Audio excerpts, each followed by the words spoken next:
Donc c'est un sujet qui a commencé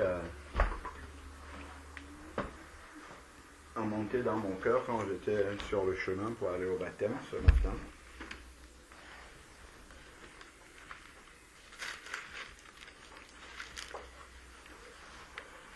Nous savons que Dieu est parfait et qu'il n'y a pas d'improvisation en fait. Dieu n'est pas désordonné, il fait les choses en ordre, il y a un plan dans tout ce que Dieu fait. Il ne fait rien par hasard, pour rien. S'il fait quelque chose, c'est qu'il vise quelque chose derrière. Il sait là où il commence et il sait là où il va. Et nous devons comprendre également qu'en devenant enfant de Dieu, Dieu fait également quelque chose de précis dans notre vie. Ce n'est pas un accident que Dieu nous ait sauvés. C'est quelque chose que Dieu savait déjà. Il sait là où il nous prend et il sait là où il veut nous amener. Ce n'est pas par hasard que Dieu a fait cela. Et c'est important, en fait, de le comprendre. Commençons dans Éphésiens chapitre 4.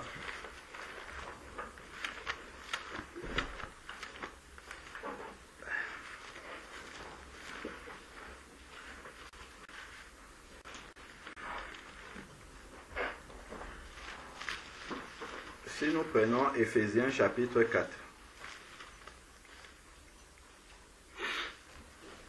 nous avons dit tout à l'heure dans la prière que Dieu nous a formés, en nous sauvant, il nous a introduits dans un corps et nous formons un corps ensemble.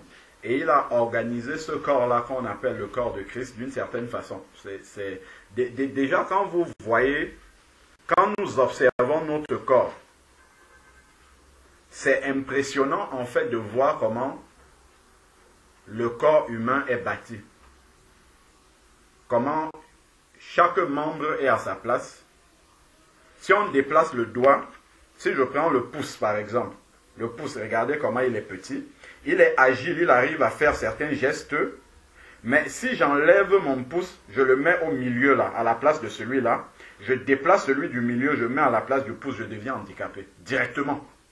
C'est sûr qu'il y a certaines choses que je ne pourrais plus faire. Par exemple, tenir un stylo pour écrire, je ne pourrais plus le faire. C'est terminé. Cette activité-là est finie. Donc,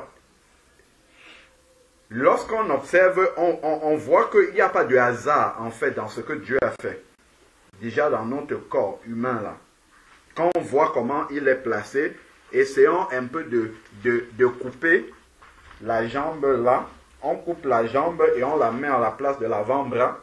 Et on coupe l'avant-bras, on met l'avant-bras à la place de la jambe là-bas. Ça ne tient pas. Parce que l'avant-bras n'est pas suffisamment fort pour porter le poids, la charge du corps. Ça ne va pas marcher comme ça. Donc on voit qu'il y a une sagesse en fait dans ce que Dieu bâtit. Il bâtit les choses de façon bien précise, bien réfléchie. Et il ne faudrait pas déplacer quelque chose que Dieu a placé à un endroit pour le mettre ailleurs. Si on le déplace, ça ne marche plus. Comme le corps humain. Si on déplace quelque chose, le corps humain devient handicapé. Il lui manque quelque chose pour fonctionner normalement. Donc si on prend Éphésiens chapitre 4 verset 11, il est dit, c'est lui, Jésus-Christ, qui a donné les uns comme apôtres dans le corps de Christ, les autres comme prophètes, les autres comme évangélistes, les autres comme pasteurs, comme docteurs, dans un but. C'est-à-dire que dans le corps de Christ, il a appelé certains à faire ces ministères qu'on a cités là, mais dans un but précis, c'est pour le perfectionnement des saints. Ça veut dire quoi? Ça veut dire que ceux qui sont saints, il a sauvé derrière et il a appelé à être sanctifiés. Donc, là, en sauvant les saints, on n'est pas fait pour être sauvé et rester bébé comme le jour où nous sommes sortis des eaux du baptême. Non. Nous sommes faits pour être perfectionnés, c'est écrit ici. Donc, on doit être perfectionné dès l'instant que nous sortons des eaux du baptême. Nous entrons dans un processus de perfectionnement. C'est ça ici. Il dit qu'il a donné les uns comme apôtres, les autres comme docteurs, pour le perfectionnement. Donc, si je ne me perfectionne pas, si je n'avance pas en m'améliorant, en fait, c'est qu'il y a un problème. C'est que je n'ai pas compris ce que Dieu est en train de faire dans ma vie. Si une année passe, l'autre arrive, les péchés que j'avais, les difficultés, enfin, dans ma vie spirituelle que j'avais, si c'est toujours les mêmes, toutes les années, ça se succède, c'est qu'il y a un problème. C'est que je n'ai pas compris ce que Dieu est en train de faire. Ce que Dieu a commencé. Parce que Dieu, lui, veut m'amener quelque part. Mais il veut m'amener avec moi, avec mon consentement. Dieu ne peut pas me forcer pour m'amener quelque part. Il a son plan pour moi, mais pour que son plan s'accomplisse, Dieu a choisi de me demander ma volonté. Il a choisi ça. Il pouvait me construire comme un robot et dire, toi Alain Patrick, tu vas faire. Non, mais il a choisi de me demander ma volonté. C'est pour ça que la Bible dit dans Apocalypse 3, verset 20, « Je me tiens à la porte et je frappe ». C'est une lettre qui n'est pas écrite aux païens, c'est écrit aux chrétiens. C'est à l'église de Laodicée, si je ne me trompe pas. C'est une église. C'est des personnes qui sont converties à qui on dit ça. Donc, je me tiens à la porte et je frappe. Ça montre comment Dieu agit envers ses propres enfants.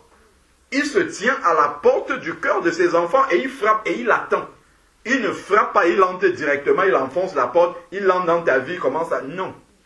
Il frappe, il va frapper par la parole, il va frapper par les témoignages des uns et des autres, il va attirer notre attention par les circonstances que nous vivons.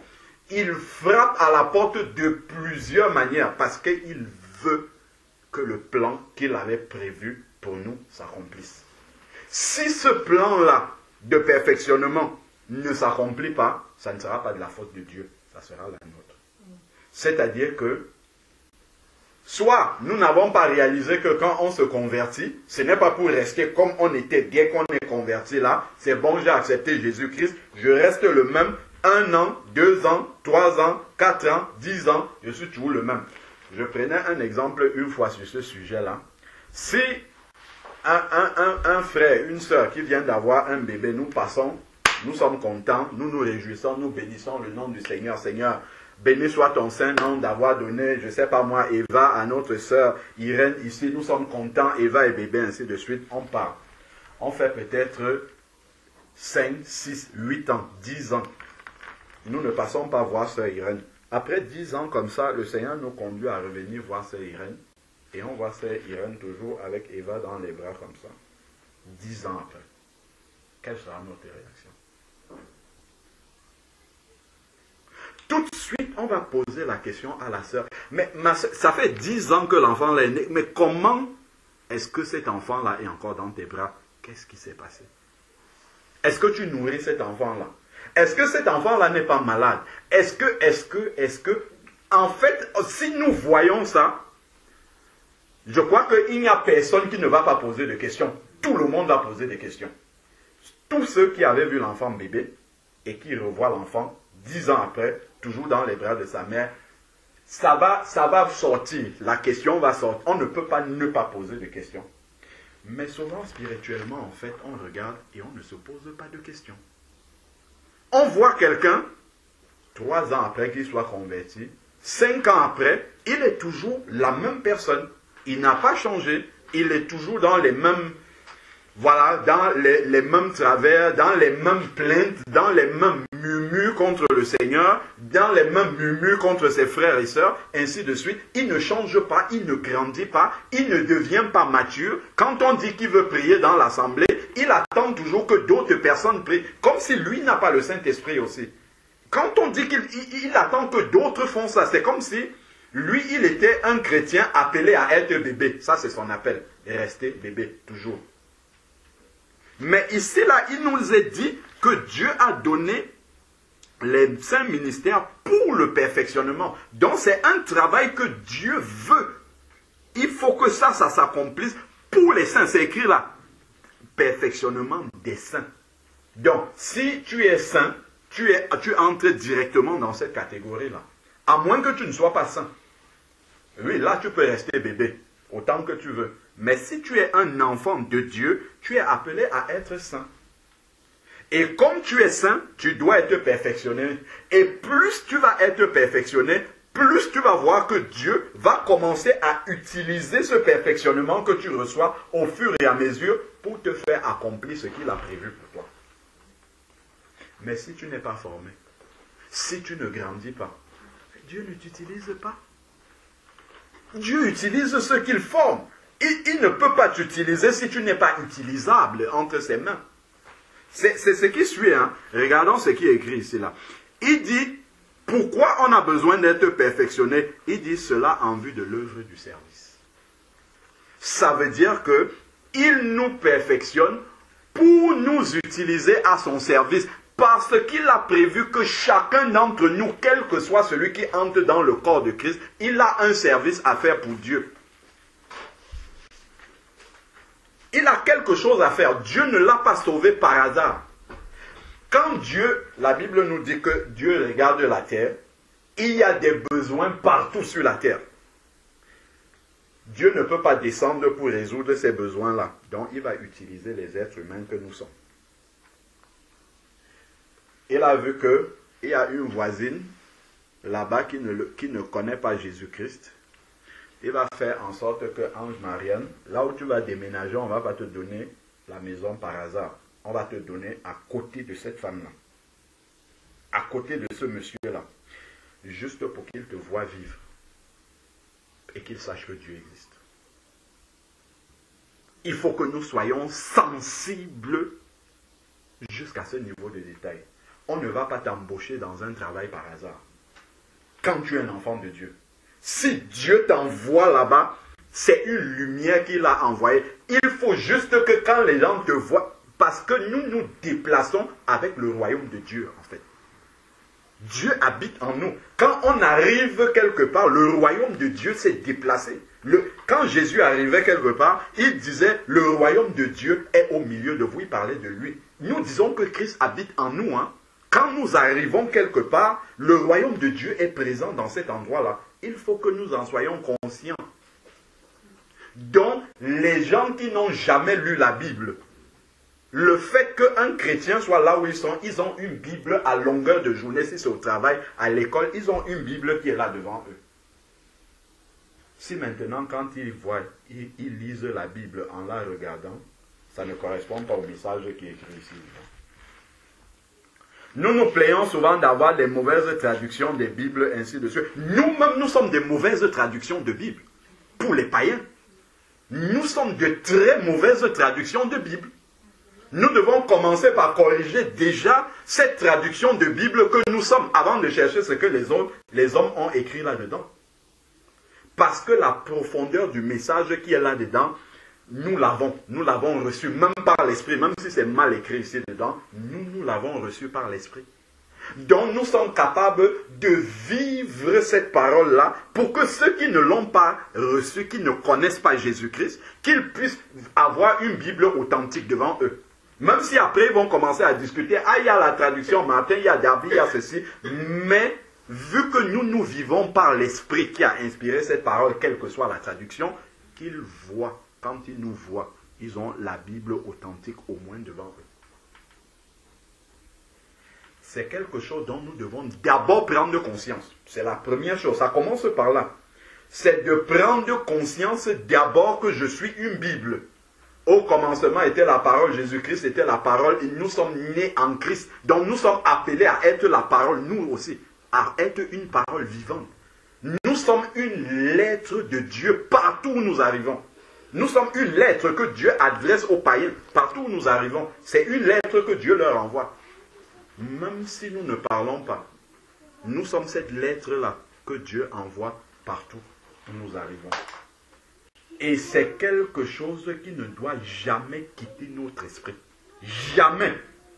Partout où nous arrivons, soyons conscients toujours de cela. Donc, il parle de perfectionnement et il dit que c'est en vue de l'œuvre du service. Donc, chaque saint, puisque pour le perfectionnement des saints, tous les saints sont appelés à un service. Et ensuite, il dit, et l'édification. Donc, il y a la formation, le perfectionnement, la formation des saints pour qu'ils puissent rentrer dans le service pour lequel Dieu les a appelés. Et ensuite, il y a l'édification du corps de Christ. Et il donne le standard auquel on doit arriver. C'est quand on arrive à ce standard-là que la formation est terminée. Il dit jusqu'à ce que nous soyons parvenus à l'unité de la foi et à la connaissance du Fils de Dieu, à l'état d'homme fait à la mesure de la stature parfaite de Christ. C'est ça l'objectif. Retournons à la Genèse, nous allons voir comment Dieu n'a jamais changé. Prenons Genèse chapitre 2, dès le début. Si nous prenons Genèse chapitre 2,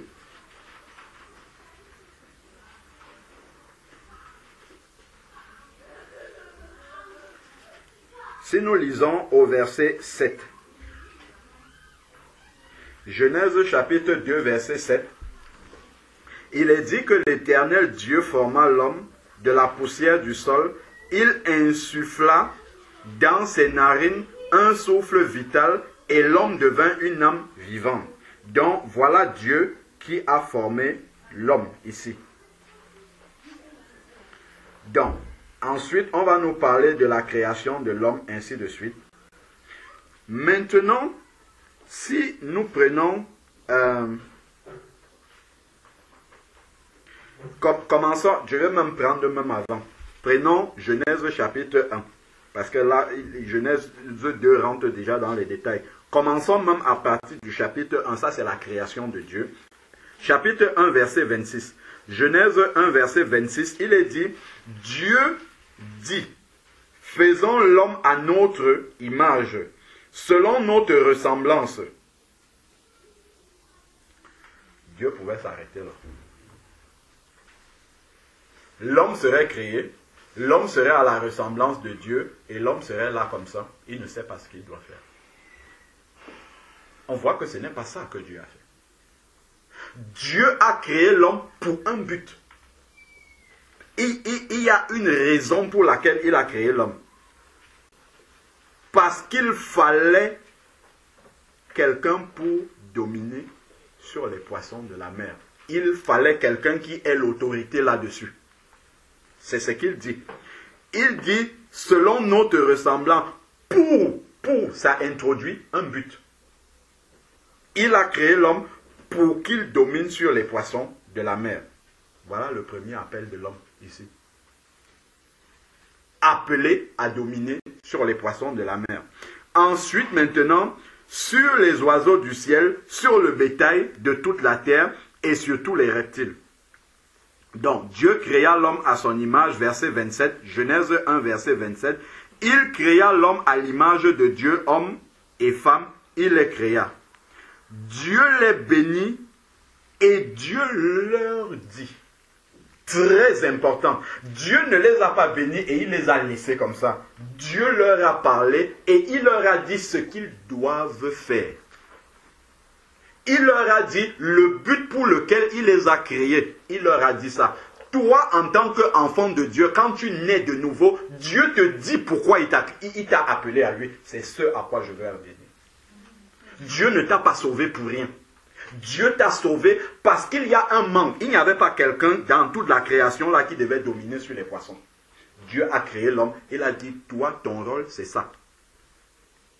Ta famille est peut-être perdue. Dieu t'a sauvé. Voilà le travail que tu as. Il y a peut-être un manque quelque part. Si Dieu t'a sauvé, c'est parce qu'il y a un manque quelque part. Et il faut que toi, tu remplisses ce rôle-là. C'est ça le but pour lequel Dieu ne t'a pas sauvé pour que tu erres. J'attends le retour de Jésus. Ou bien non. Oui, il faut attendre le retour de Jésus, ça en fait partie. Mais en attendant que Jésus revienne, tu as un but. Tu ne peux pas tout attendre des autres. Non, d'autres attendent de toi aussi. Amen. Il y a des éléments de la création, des créatures de Dieu qui attendent de toi. Ce que Dieu a mis en toi, le rôle pour lequel Dieu t'a sauvé. Mais toi, en fait, tu es sauvé et tu attends tout. Non. Tu as aussi à donner aux autres. Ce que Dieu a mis en toi là, d'autres attendent ça. Et il faut que tu demandes à Dieu, c'est qui attend ça et c'est quoi qu'il attend. On On ne peut pas rester dans une paresse comme ça. Je suis un enfant de Dieu, je ne sais pas quoi faire, je vis comme ça, je suis dans le corps de Christ, je ne sais pas. Non, on ne doit pas rester comme ça. On doit être conscient en fait que Dieu en nous sauvant, ce n'est pas par erreur qu'il nous a sauvés. Il n'a pas créé Adam.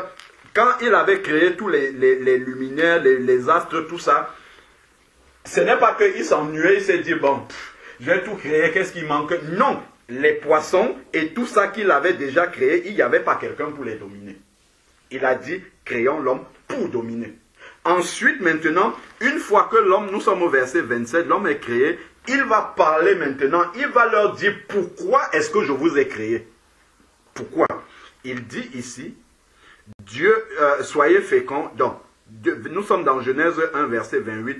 Dieu les bénit et Dieu leur dit, soyez féconds. Ils sont appelés à se multiplier. C'est un appel, donc l'humanité va être remplie, multipliée par eux. C'est un rôle qu'ils ont. Donc, si maintenant Adam dit, ok, Dieu m'a dit qu'on doit se multiplier. Ok, Ève, on se voit. Moi, je m'en vais, je ne sais pas moi faire ma chasse là-bas. Il ne revient plus jamais. On sait bien que pour que l'humanité se multiplie, il faut que l'homme et la femme aient une intimité. Adam, lui, va à gauche. Ève va à droite. Ils ne sont pas dans l'appel de Dieu. Ils sont passés à côté. Mais il fallait qu'ils s'arrêtent pour écouter. Dieu a dit ça. Il a dit que je dois faire ceci, il a dit que je dois faire ceci, et maintenant je vais avec la feuille de route pour faire ce que Dieu m'a demandé de faire. Et Dieu me donne tout ce dont j'ai besoin pour accomplir cela. C'est la même chose. Quand nous disons que nous sommes des nouvelles créatures, en fait c'est que Adam et Ève sont tombés dans le péché et Dieu a créé l'Église pour recommencer cette création-là avec nous aujourd'hui. C'est le même plan qu'il a. Les directives ne sont certainement pas les mêmes, mais c'est le même schéma de création. Nous avons été créés pour un but. Quand je parle de créer, je parle de la création nouvelle, hein, la nouvelle naissance. C'est pour un but en fait. Donc, et il faut chacun demander à Dieu, pourquoi est-ce que tu m'as fait naître de nouveau? Oui, je sais que tu avais de l'amour pour moi, pour me sauver, pour que j'aille au ciel. Mais en dehors de ça, pour l'instant, je ne suis pas encore au ciel. Je suis encore sur la terre. Pourquoi je suis là? À quoi je te sers? Tu dis que je suis dans le monde, mais je ne suis pas du monde. J'appartiens au royaume de Dieu, mais pour l'instant, physiquement, je ne suis pas dans le royaume de Dieu. Je suis encore sur la terre. Ça veut dire que j'ai quelque chose à faire ici sur la terre. Est-ce que mon travail, c'est simplement de me lever tous les matins et puis d'aller obéir à un patron et rentrer chez moi? Est-ce que c'est juste ça que j'ai à faire sur la terre? Je ne sais pas. Je suis né dans une famille. Est-ce que mon travail, c'est juste être là comme ça, être enfant d'une famille et ça se limite là alors que j'ai le salut et les autres ne l'ont pas? Est-ce que c'est ça que tu m'as appelé à faire? Je ne sais pas. Donc tout cela, ce sont des questions que nous devons poser au Seigneur si on ne le sait pas. C'est important en fait. Alors, pour que nous ne gaspillons pas le temps pour lequel nous sommes là, le Seigneur nous dit au travers de l'apôtre Jean, je crois, il dit, mes petits enfants, c'est la dernière heure. Il reste peu de temps. Éphésiens dit, rachetez le temps. Le temps est court. Mais si le temps est court et que le peu de temps qui reste, je le gaspille encore, à quoi ça me sert d'être là sur la terre? Donc ici, il va dire, donc il va encore dire, soyez féconds, remplissez la terre, dominez les poissons, comme on avait déjà vu les oiseaux du ciel, et ainsi de suite. Dieu dit, voici, je vous donne toute l'herbe porteuse de semences, ainsi de suite. Donc, je vais laisser ce verset-là. Donc, on a vu le premier appel là que Dieu avait donné à l'homme. Allons dans Genèse maintenant, chapitre 2, verset 15.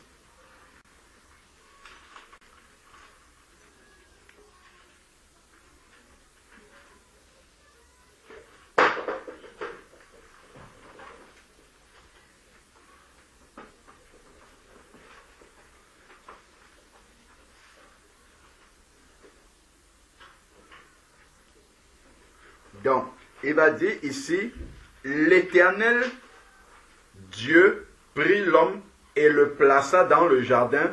Soulignons toujours le pour. Ce sont des petits mots comme ça qui sont dans la Bible, mais qui nous instruisent sur de grandes choses.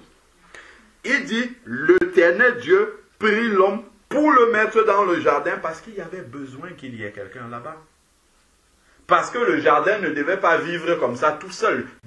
Le Seigneur avait choisi de ne pas faire vivre le jardin de manière automatique. Il fallait qu'il y ait un homme dans ce jardin pour s'en occuper. Il dit, pour cultiver et le garder. Donc si Adam n'était pas là, le jardin ne pouvait pas être cultivé et le jardin ne serait pas gardé. Ben, de même, si tu es sauvé et que tu ne fais pas ce que Dieu t'attend, ce pourquoi Dieu t'a sauvé, ben c'est la même chose qui devait arriver là. C'est la même chose qui devait arriver là. Donc, et ensuite maintenant, l'Éternel Dieu donna ce commandement à Adam, tu pourras manger de tous les arbres du jardin, mais tu ne mangeras pas l'arbre de la connaissance du bien et du mal, car le jour où tu en mangeras, tu mourras. Voilà encore un autre appel que Dieu donne à Adam ici, c'est de garder ce commandement. Donc il a déjà au moins 3 choses à faire. Dominer sur les oiseaux, les poissons, ainsi de suite. Cultiver et garder le jardin. Et ensuite garder le commandement de Dieu. Voilà déjà un premier appel. Allons dans Genèse chapitre 12. Genèse chapitre 12, verset 1.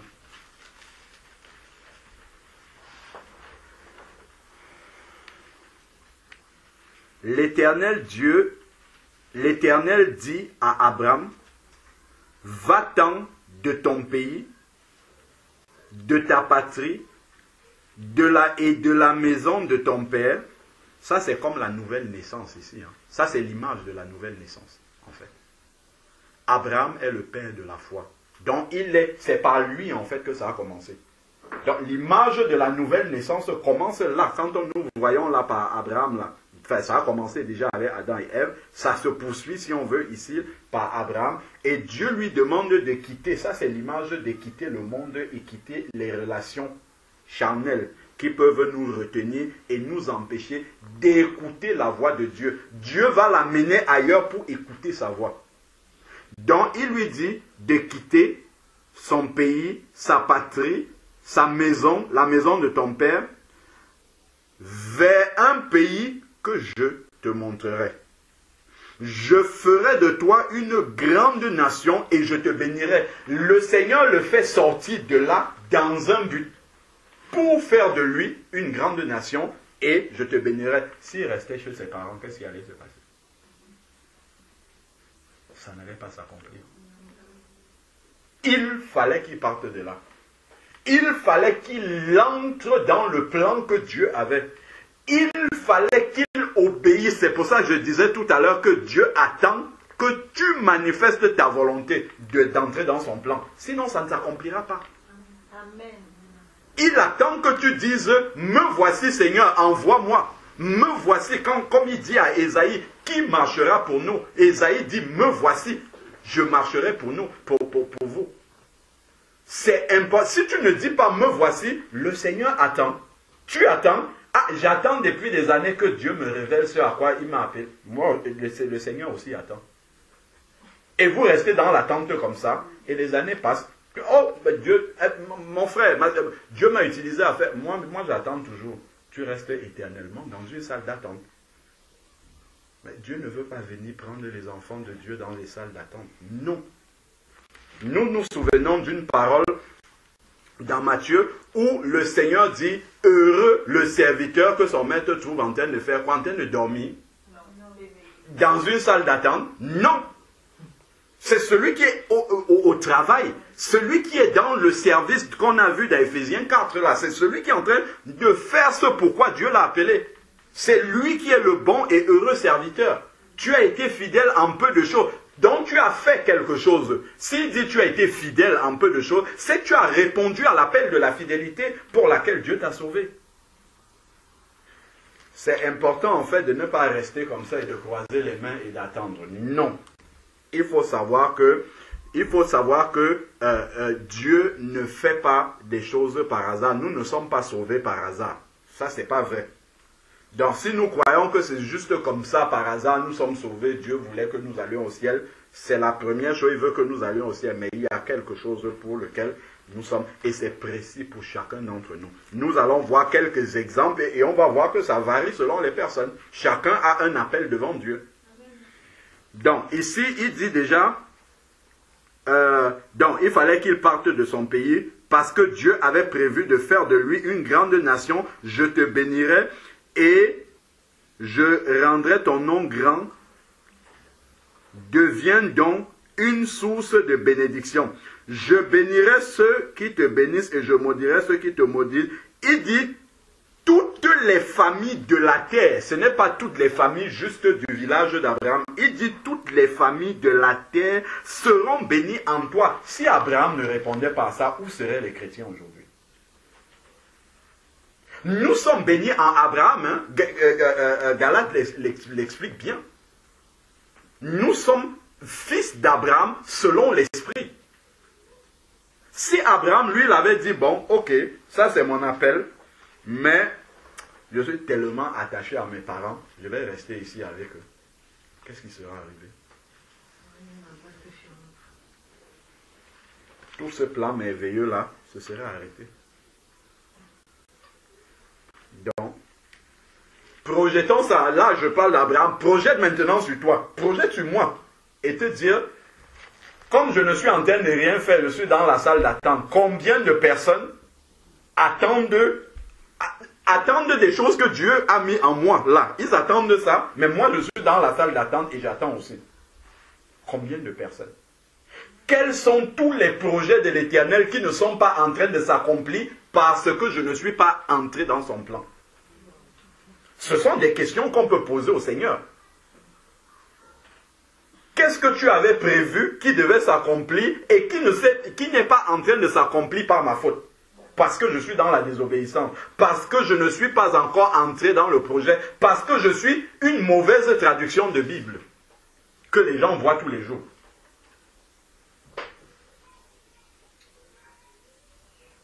C'est important en fait de comprendre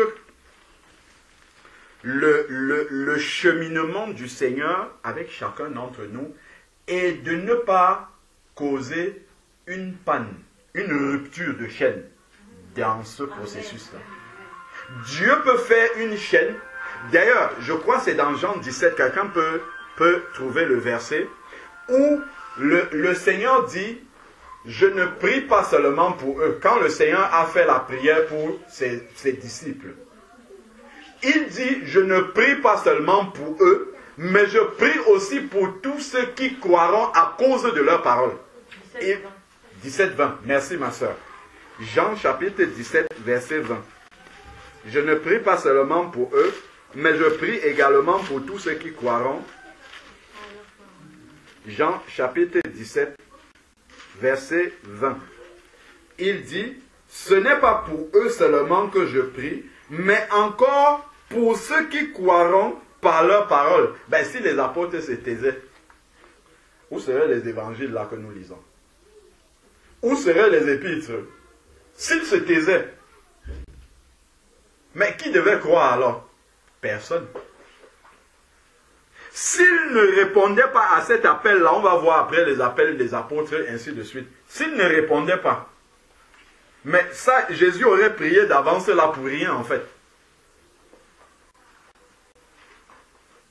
Renvoie ça maintenant sur toi et sur moi. Il suffit juste de renvoyer ça sur toi et sur moi. Jésus dit que des personnes, il a prié d'avance, hein, d'autres personnes sont entrées dans cet appel-là et aujourd'hui nous sommes sauvés grâce à ces personnes-là, les apôtres, en commençant par eux. Et en suivant d'autres personnes, peut-être nos grands-parents, même s'ils ne connaissaient pas vraiment Dieu, ont intercédé pour que leur génération après soit bénie, ainsi de suite. Et aujourd'hui, nous sommes sauvés. Parce qu'ils ont fait leur rôle. Même s'ils n'étaient pas pleinement éclairés, ils ont fait leur travail. Et nous allons maintenant. Nous allons rompre la chaîne pour que d'autres aussi ne puissent pas entrer dans cette prière-là que Jésus a faite. question. Continuons. Dans Abraham, ici, là, nous lisons, nous sommes dans Genèse 12, verset 3. Regardez le verset 4. Abraham partit comme l'Éternel le lui avait dit. Il a obéi tout de suite. Et maintenant, comme il a posé le premier pied d'obéissance, il a fait le premier pas d'obéissance, tout le reste du chemin sera ouvert. S'il restait chez lui, Dieu n'allait pas insister. C'est parce qu'il a obéi que le plan de Dieu a pu s'accomplir jusqu'à ce que nous soyons sauvés aujourd'hui dans la foi en Abraham.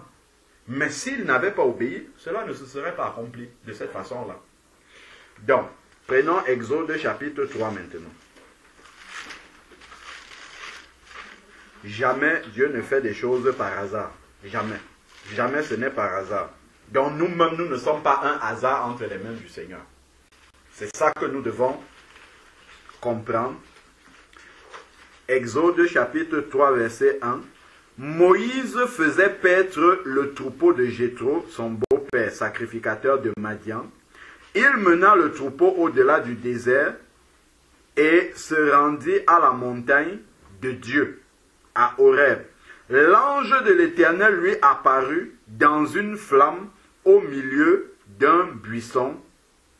Moïse regarda, et voici le buisson était tout en feu, mais le buisson ne se consumait pas. Ça, c'est la rencontre de Moïse avec Dieu. Si nous disons que nous avons rencontré Jésus-Christ, nous devons aussi avoir une expérience comme lui. Abraham a rencontré Dieu. Dieu lui a parlé, il a écouté. Il y a eu un appel dans sa vie. Va de ton pays, premier appel. Il a obéi, la suite a commencé à arriver. Va, sacrifie ton fils et ainsi de suite. Tout ce que nous avons vu. Moïse maintenant ici est parti à la montagne de Dieu et il voit le buisson qui brûle mais qui ne se consume pas. Donc, verset 3, nous sommes dans Exode 3, 3. Moïse dit, je vais faire un détour pour voir quel est ce spectacle extraordinaire et pourquoi le buisson ne brûle pas. L'Éternel vit qu'il faisait un détour pour voir et Dieu fit comment? Dieu l'appela de l'intérieur du buisson et dit. Quand Dieu appelle quelqu'un, il dit quelque chose. Il donne un ordre à cette personne. Il donne une feuille de route à cette personne-là. Quand Dieu a appelé Abraham, il lui a dit quelque chose. Quand Dieu a formé Adam, et il a dit quelque chose pour leur vie. Il a dit ce pourquoi ils étaient là. Quand il parle à Abraham, il dit à Abraham ce que Abraham doit faire. Quand il parle ici à Moïse, il dit, on n'a pas encore lu, il dit, Moïse, Moïse. Il répondit, me voici. Quand on te demande, en te plongeant dans les eaux du baptême, est-ce que tu reçois Jésus-Christ comme ton Seigneur et comme ton Sauveur? Quand tu dis oui, tu es en train de parler. Tu ne parles pas aux hommes qui te baptisent. Tu parles à Dieu. Tu dis, me voici, je suis ton enfant maintenant. Je prends la décision de devenir ton enfant. Fais de ma vie ce que tu veux. Et il te répond. Mais toi, tu parles sans attendre la réponse. Tu pars, tu vis comme ça sans demander à Dieu c'était quoi la réponse. Moi j'ai dit oui, je te suis. Et toi, qu'est-ce que tu m'as dit, Seigneur? Où est-ce que je dois partir? Qu'est-ce que je dois faire? C'est dans quel projet que tu m'appelles maintenant? La Bible dit que nous sommes une maison spirituelle formant la maison de Dieu. Nous sommes des pierres dans la maison du Seigneur. Et chaque pierre est vivante. Si on met une pierre ici, à cet endroit du mur, c'est parce qu'il y a besoin d'une pierre là. Si on ne la met pas là, il y aura un vide ici. Et Dieu t'a pris, tu es une pierre vivante, il t'a mis exactement à cet endroit parce que c'est là que tu dois être pour soutenir le mur tout entier. Ce n'est pas ailleurs que tu dois être. Et il faut demander au Seigneur, c'est où que je dois être? C'est dans quel projet que tu m'as appelé? C'est dans quoi que je dois faire? Je peux venir, je m'assois dans l'église. Oh, les gens ici, là, ils n'ont pas d'amour, ou bien ils sont très, je ne sais pas, je critique. Mais si ton appel, c'est de voir ça et de te mettre à genoux et de prier, toi, tu vas rester à critiquer toute la vie. En fait, tu es dans la salle d'attente. Alors que Dieu t'ouvre les yeux pour que tu vois ça, pour que tu pries et que Dieu mette des paroles dans ta bouche pour que tu ailles exhorter tes frères de la part de Dieu. Amen. Ce n'est pas de rester et de dire, ça c'est mauvais, l'autre est mauvais, ça c'est mauvais. Tout, c'est que des critiques dans l'église. Ça ne va pas. Toi, tu fais quoi pour que ça aille bien? Si Dieu t'ouvre les yeux, c'est pour que tu fasses quelque chose pour que ça aille mieux. Et ça, c'est un appel pour tous les enfants de Dieu. Chacun, si Dieu t'a appelé, c'est parce que le corps de Christ n'est pas complet, en fait. C'est parce que le corps de Christ n'est pas parfait. C'est parce qu'il y a des impairs. Si le corps de Christ était parfait, on n'aurait pas besoin de toi. Amen. Tu ne serais pas nécessaire dans le corps. Un corps qui est sain comme ça, il n'y a pas besoin. En barrière, là où tu es là, est-ce que tu as besoin d'un 6e doigt? Tu n'as pas besoin besoin d'une 2e tête? Ben non, tu es complet, tu as tout. Sur toi, il n'y a pas besoin qu'on rajoute quelque chose. Parce que tu es bien formé, tu as tous tes membres. Mais si quelqu'un vient maintenant, ah ouais, moi je suis malade. Aïe, le foie, ça ne va pas bien. On va faire une greffe de foie. Donc on va prendre un foie ailleurs pour remplacer. Parce qu'il est malade. On a besoin de prendre un membre ailleurs pour le mettre à la place. Parce qu'il manque quelque chose. Ben, le corps de Christ, c'est ça. Le corps est encore malade aujourd'hui. C'est pour ça que Dieu sauve des personnes. Pour venir suppléer à ce manque-là que le corps n'a pas encore aujourd'hui. Et c'est pour ça que Dieu continue à apporter des enseignements dans son Église pour que les yeux s'ouvrent sur nos maladies et que nous commençons à demander à Dieu comment faire pour être guéri. C'est quoi mon rôle pour que ça change? C'est quoi mon appel pour que ça soit différent? C'est quoi mon appel pour que ton Église, ton corps, entre dans ta volonté? En commençant par moi-même. Moi-même déjà, je dois entrer dans ta volonté. Et ensuite, aider maintenant autour de moi, mes frères et sœurs, à entrer dans ta volonté. L'église de Dieu, ce n'est pas une église de constat, où on constate et puis on s'assoit, on reste, on dit, ah c'est comme ça, bon donc c'est comme ça. Non. Et ça, c'est un appel pour tous les enfants de Dieu. Donc Dieu va parler à Moïse ici. C'est la réponse ici qui attire notre attention. Il dit, me voici. Dans le me voici est tellement profond. Il y a le me, c'est moi. C'est ma personne en fait. Il dit mon moi, je te le donne. C'est ça. Quand il dit me voici, c'est ça qu'il y a derrière. Il dit mon moi t'appartient maintenant. Père, je dépose mon moi sur l'autel. Fais de lui ce que tu veux. Il ne faudrait pas que quand tu vois le feu arriver pour consumer ton moi, que tu descendes de l'autel. Non. Le projet de Dieu ne va pas s'accomplir. Me voici, en fait, c'est lui. Oh, on a ça dans le Nouveau Testament. Allons dans Matthieu chapitre 16, verset 24. Moïse, c'est le type de Christ. Hein. Comme Christ est venu sauver l'Église, Dieu a commencé à préfigurer, en fait, ce salut-là, en envoyant Moïse comme étant une préfiguration de Christ pour sauver le peuple d'Égypte. Nous savons que l'Égypte, c'est l'image de notre vie de péché dans laquelle nous étions avant de connaître Christ. Donc, le Seigneur a envoyé Moïse là-bas pour sauver le peuple d'Égypte. Lorsque nous voyons même Moïse étendre le bâton, la mer se sépare, le peuple traverse, c'est l'image du baptême. Donc, ce bâton-là qu'il lève, c'est l'image du nom de Jésus qu'on invoque quand on plonge quelqu'un dans les eaux du baptême et l'eau s'ouvre. Et se referme lorsque les Égyptiens, qui sont l'image des démons, veulent traverser cette eau-là. Dieu referme l'eau du baptême pour que les démons et tout le reste là sont dans l'eau. Ils ne traversent pas. Donc, l'image de Moïse ici, qui est le type de Jésus, regardons, Moïse a dit, me voici, là dans Exode chapitre 3, verset 4, il dit, me voici.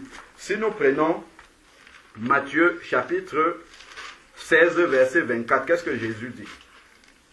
Si on met les deux en regard, Matthieu chapitre 16, verset 24,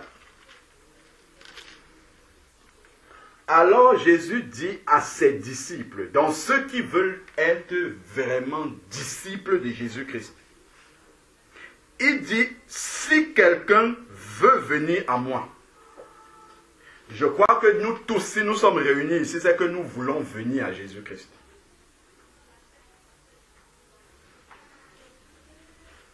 La première condition qu'il pose, il dit qu'il renonce à lui-même. C'est-à-dire qu'il réponde comme Moïse, me voici. Voici mon moi, ici, là, qui est là. fais de lui ce que tu veux. Il n'y a plus moi je pense ceci, moi ceci. Non. Si Dieu a dit c'est comme ça, point. Le moi est mort complètement. Donc Moïse a répondu ici, me voici, c'est ça que nous voyons. Si quelqu'un veut venir après moi, qu'il renonce à lui-même d'abord. Si Moïse était sauvé déjà, hein. Moïse lui il était chez Jéthro, il n'était plus esclave. D'ailleurs il n'a même jamais été puisqu'il a vécu chez Pharaon. Il n'était pas esclave, mais il fallait que lui là il libérait des esclaves là-bas. Donc ce n'était pas pour ses propres intérêts en fait. Il s'est oublié lui-même, sa propre volonté où il était tranquille chez Jéthro là-bas. Il avait une nouvelle vie loin du Pharaon qui lui voulait la mort. Mais Dieu l'envoie là-bas. Donc il fallait qu'il renonce à ce privilège-là et qu'il entre dans l'appel de Dieu. Pour entrer dans l'appel de Dieu, il faut renoncer d'abord à soi-même. Si tu ne renonces pas à toi-même, il y aura un conflit tout le temps. Tout le temps entre ton moi et ce que Dieu veut que tu fasses. Il y aura tout le temps un conflit. Et tu ne pourras pas faire entrer dans l'appel de Dieu tel que le Seigneur l'a prévu. Donc si souvent même, Dieu tarde encore, si on lui a posé la question, à répondre, Seigneur, pourquoi tu m'as sauvé, c'est qu'on n'est pas prêt en fait à entrer dans cette mission-là. On n'a pas commencé par le tout début là, renoncer à soi-même, c'est une première condition. Si on n'a pas fait ça, Dieu sait que ça ne sert à rien de nous révéler quelque chose qu'on ne fera pas de toute manière. Parce que la première condition n'est pas réunie. Saul de Tarse, Actes chapitre 9. Voilà encore un homme que Dieu appelle. À chaque fois quand Dieu appelle quelqu'un, nous voyons une constante, il lui dit quelque chose. Il lui donne une feuille de route, il lui dit voilà ce que tu dois faire. Acte 9, on connaît bien toute l'histoire. Je vais juste m'arrêter au verset 5. Verset 4. Non, 3, pour qu'on comprenne rapidement le contexte. Verset 3, comme il était donc, Paul allait persécuter les chrétiens à Damas, comme il était en chemin et qu'il approchait de Damas, tout à coup, une lumière venant du ciel, donc c'est Dieu qui vient lui parler, comme Dieu vient te parler par la nouvelle naissance. Venant du ciel, resplendit autour de lui, il tomba par terre et entendit la voix, une voix qui lui disait, comme Dieu t'a parlé pour que tu le suives dans le plus profond de ton cœur et que tu as entendu que tu étais perdu et qu'il fallait sortir de cette situation de perdition, tu as accepté Jésus-Christ. Saul, Saul, pourquoi me persécutes-tu? Il répondit, qui es-tu Seigneur? Première chose. Et le Seigneur dit, moi je suis Jésus que tu persécutes. Il réalise son état. Et il te serait dû de regimber contre les aiguillons. Tout tremblant et stupéfait, il dit, Seigneur, que veux-tu que je fasse? En venant, il allait faire quelque chose de sa propre volonté. En rencontrant Jésus, il a compris que c'est terminé ma volonté.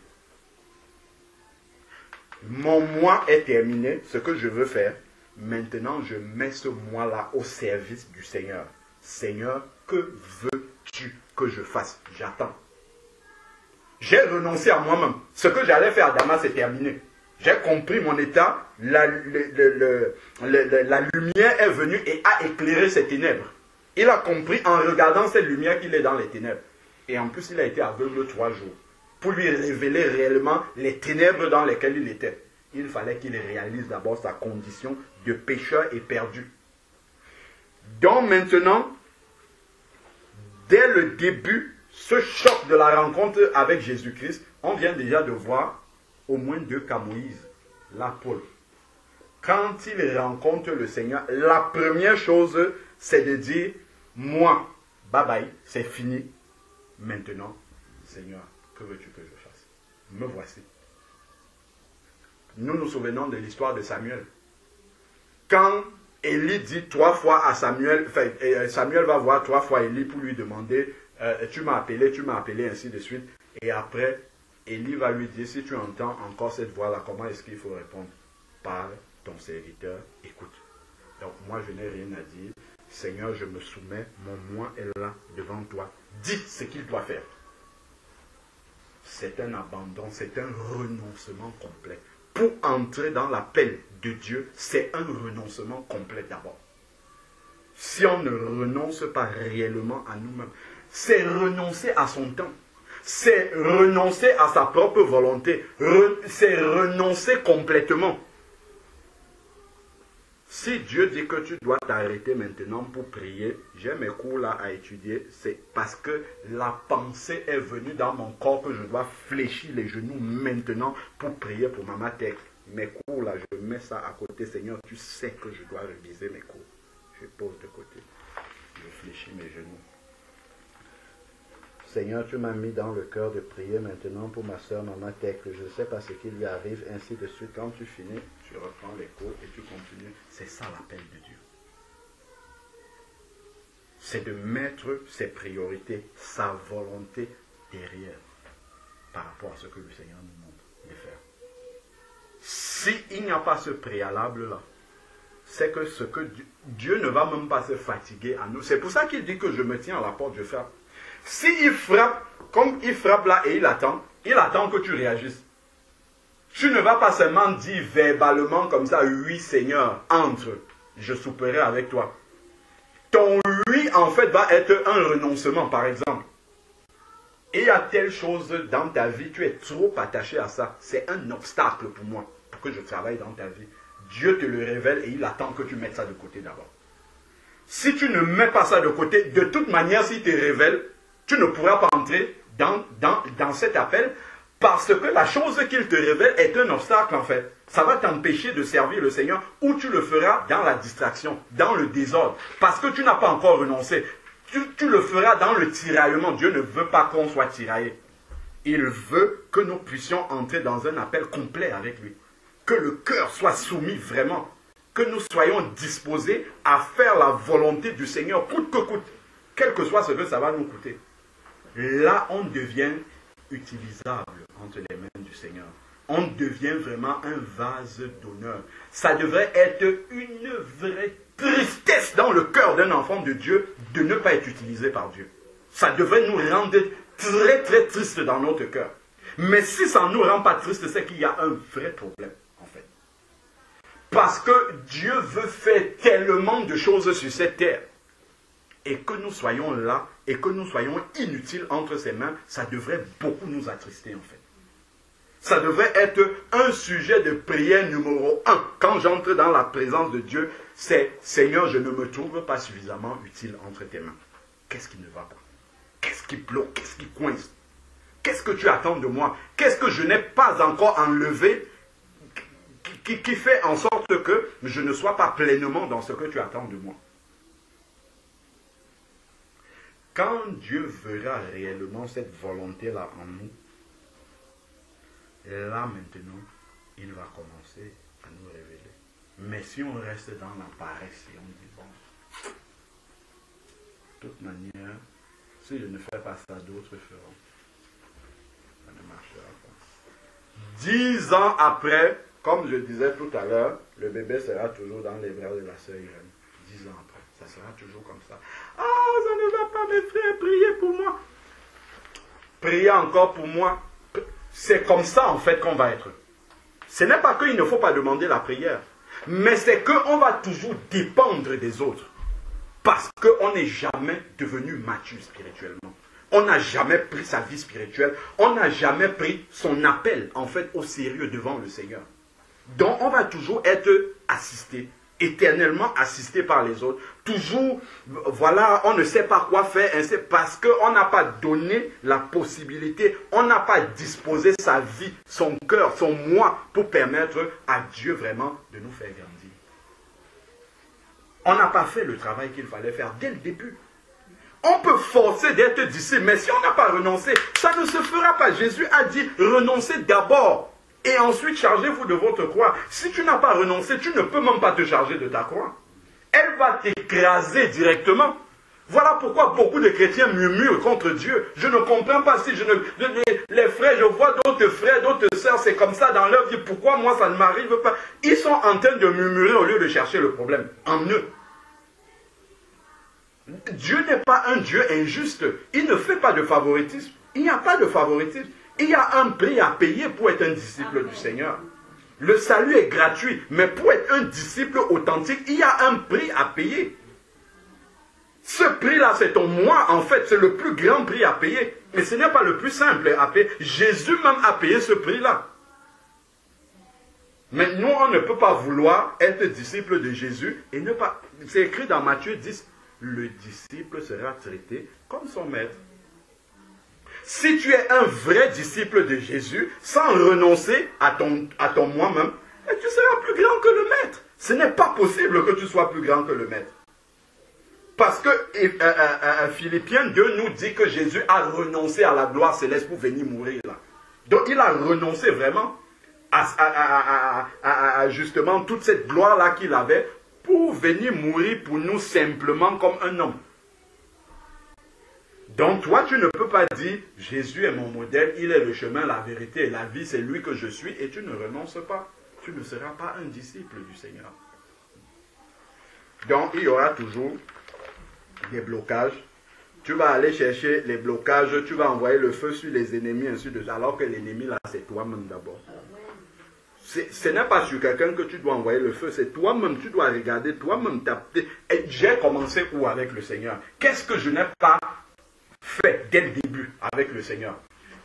Qu'est-ce que je n'ai pas renoncé dès le début? Je n'ai pas compris que Dieu m'avait séparé complètement de ce monde, qu'il m'avait séparé complètement de mon ancienne personne. Je ne suis plus cette ancienne personne-là. Dieu m'a... Les objectifs de l'ancienne personne et de moi sont radicalement différents. On parlait de ça aujourd'hui. C'est deux royaumes différents complètement. C'est deux galaxies complètement opposées. Je n'ai plus rien à voir avec qui j'étais avant. Et ça, c'est accompli spirituellement déjà. Je dois déjà avoir la foi que c'est accompli. Et ensuite, entrer maintenant par la foi dans la manifestation pratique, concrète, dans les actes de tous les jours, de voir que je suis séparé. Là maintenant, comme je suis séparé de tout, de toute ma vie d'avant, mais je vais réaliser qu'il y a un grand vide maintenant. Il y a plus, puisque je ne... La télé, tout ça, les feuilletons, tout ce que je... Tout ça là, ça ne fait plus partie de ma vie. Donc il y a tellement de temps maintenant dans ma vie qui doit être occupé par le Seigneur. Donc je dois aller dire, mais tout ce temps-là, je l'occupe à quoi? Là, le Seigneur va te répondre. Mais si au milieu de la télé, des amis, des conversations inutiles, de tout ça, de temps en temps, tu dis, Seigneur, quoi, je dois faire quoi? Dieu il ne veut pas le désordre là. Tout ça, c'est encombrant. Tu ne pourras pas faire le travail comme il faut.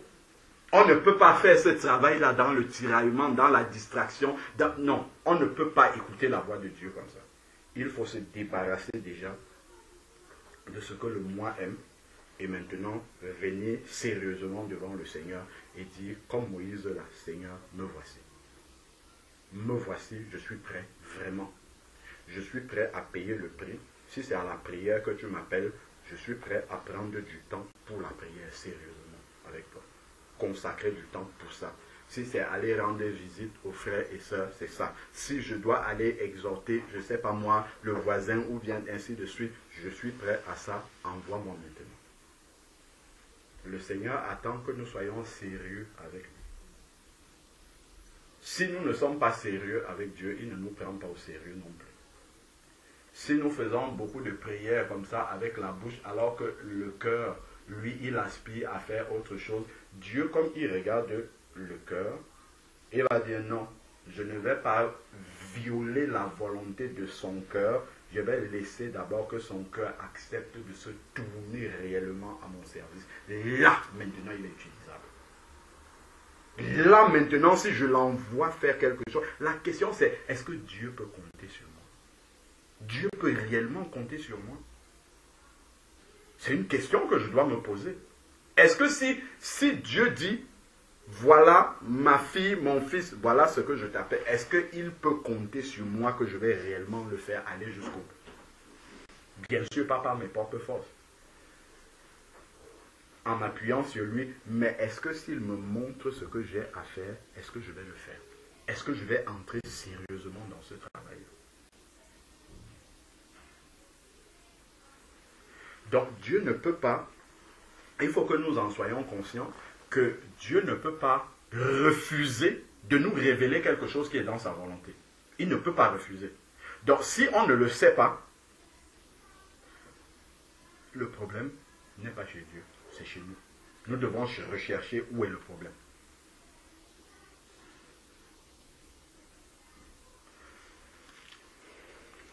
Donc, voilà vraiment ce que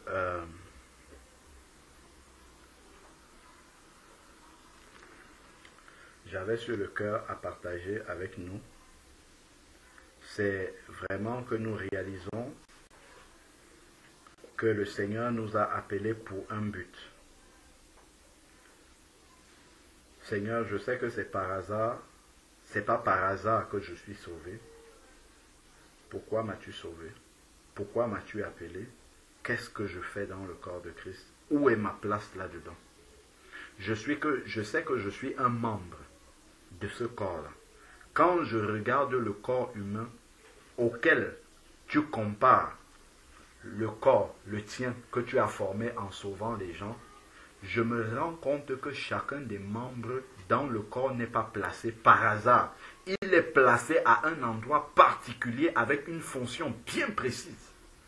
Père, je sais que si tu m'as pris là où j'étais pour venir me greffer à ce corps-là, je ne suis pas un corps étranger dans le corps de Christ. Je suis un membre qui appartient à ce corps-là. Donc il y a un endroit, il y a une place dans ce corps-là où je vais entrer exactement comme dans un mur. Vous faites un mur, il reste un endroit précis pour une pierre. Quand on prend la dimension de la pierre, on vient, on l'insère à cet endroit-là, ça s'insère net, comme il faut. Ça a les dimensions exactes de l'endroit qui était resté vide. Chacun d'entre nous, c'est la même chose devant le Seigneur. Maintenant, c'est de demander, Seigneur, pierre vivante que je suis devenu, c'est où exactement dans le mur que cette pierre-là doit être insérée. Seigneur, révèle-moi cet endroit-là pour que j'aille me placer là où je suis attendu, là où tu m'attends. Père, s'il y a quelque chose qui bloque encore l'accomplissement de cela, parce que je sais, en regardant depuis l'origine de ta création, jusqu'aujourd'hui, comment tu as appelé les hommes, Adam et Ève, Abraham, Moïse, les apôtres, venez, je ferai de vous, vous êtes pêcheurs de poissons, je ferai de vous des pêcheurs d'hommes. Tu as toujours eu un appel pour chaque personne que tu as sauvée, Saul de Tarse. Quand tu l'as appelé, tu as dit, je t'enverrai prêcher devant les païens, devant les rois. Je te montrerai tout ce que tu devras souffrir pour mon nom. Moi, je ne suis pas une exception. Tu as aussi un appel dans ma vie. Cet appel-là, Seigneur Père, je veux comprendre pourquoi je ne le connais pas. Seigneur, je veux savoir quel est cet appel-là. Est-ce qu'il y a un blocage pour lequel je ne connais pas l'appel pour lequel tu m'as sauvé? Qu'est-ce qui bloque? Pourquoi je ne suis pas dans cet appel-là? Pourquoi je ne le connais même pas, cet appel-là? Seigneur, est-ce que je fais ce qu'il faut pour justement me disposer correctement à entrer dans cet appel? Père, viens et éclaire-moi afin que je puisse être utile entre tes mains. Parce que je sais que si tu me laisses encore là sur la terre, alors que ma place est auprès de toi, c'est pour un but. C'est parce qu'il y a quelque chose qui n'est pas encore accompli sur cette terre et qui nécessite mon intervention. Qui nécessite que je vienne en ton nom et que tu accomplisses cette chose-là par moi. Père, aide-moi à ne pas passer à côté de cela. Aide-moi à entrer pleinement dans le projet que tu avais en me formant. Que aucune miette, que rien ne tombe par terre dans le projet que tu avais pour moi. Que je puisse entrer dans l'accomplissement complet du projet que tu avais prévu pour moi, Seigneur Père. Que par mes choix de vie, par mes propres volontés, que je ne me trompe pas, que je ne sois pas moi-même un obstacle à ce que ça se réalise totalement, Seigneur Père. Aide-moi à rentrer pleinement dans cet appel, Seigneur Père. Au nom de Jésus-Christ. Amen. Amen.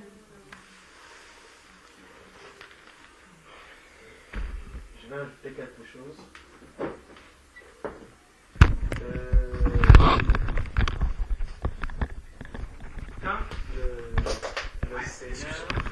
Quand le Seigneur nous appelle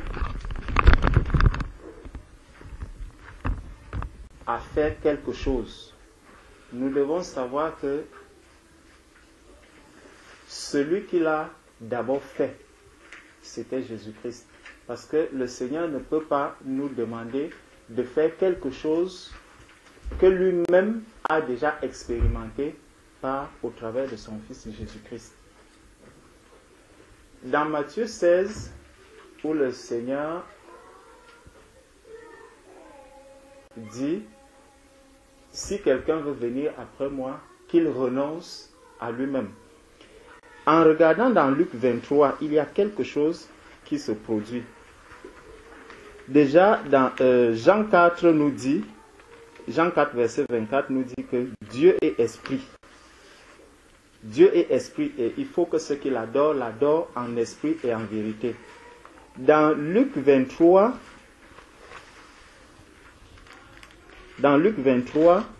regardons à partir du verset 46.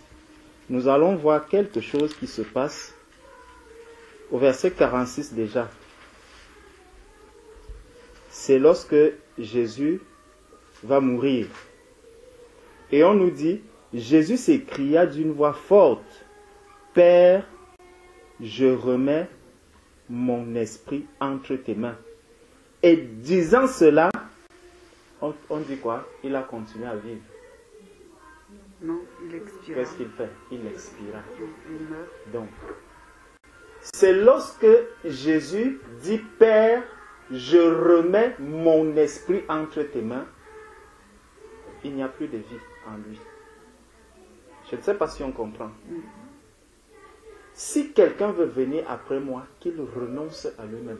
En fait, le seul fait qu'on continue de vivre, c'est que nous n'avons pas remis notre vie. Nous disons souvent, j'ai donné ma vie au Seigneur. Non, ce n'est pas vrai. On nous montre ici clairement, Jésus a dit, Père, je remets mon esprit entre tes mains. Et dès qu'il l'a dit, tout s'est arrêté. Donc, comme le frère disait tout à l'heure que je continue à vivre avec des anciens projets, avec ceci, en fait, ça vient montrer que je n'ai pas fait ce que le Seigneur attendait de moi. Dès la base, c'est là, tout se passe là. Et là, Jésus, dès que Jésus a remis son esprit entre les mains du Père, c'était fini. Maintenant, vous pouviez encore parler de Jésus, mais au passé. Si on continue à parler de moi au présent, de l'ancien Georges au présent, c'est qu'il y a quelque chose. Ce verset-ci doit nous éclairer, doit nous ouvrir les yeux. Regardons par la suite. On nous dit qu'il y avait des personnes qui étaient là. Verset 47. Le centenier, voyant ce qui était arrivé, glorifia Dieu et dit, certainement, cet homme était juste. Pourquoi? Parce que dès que Jésus a dit, Père, je remets mon esprit, il n'y avait plus de vie. Ce Jésus, on ne pouvait plus parler de lui comme ça, comme on parlait hier. C'était fini. Et le centenier, quand il le voit, il dit certainement, celui-ci, il était juste.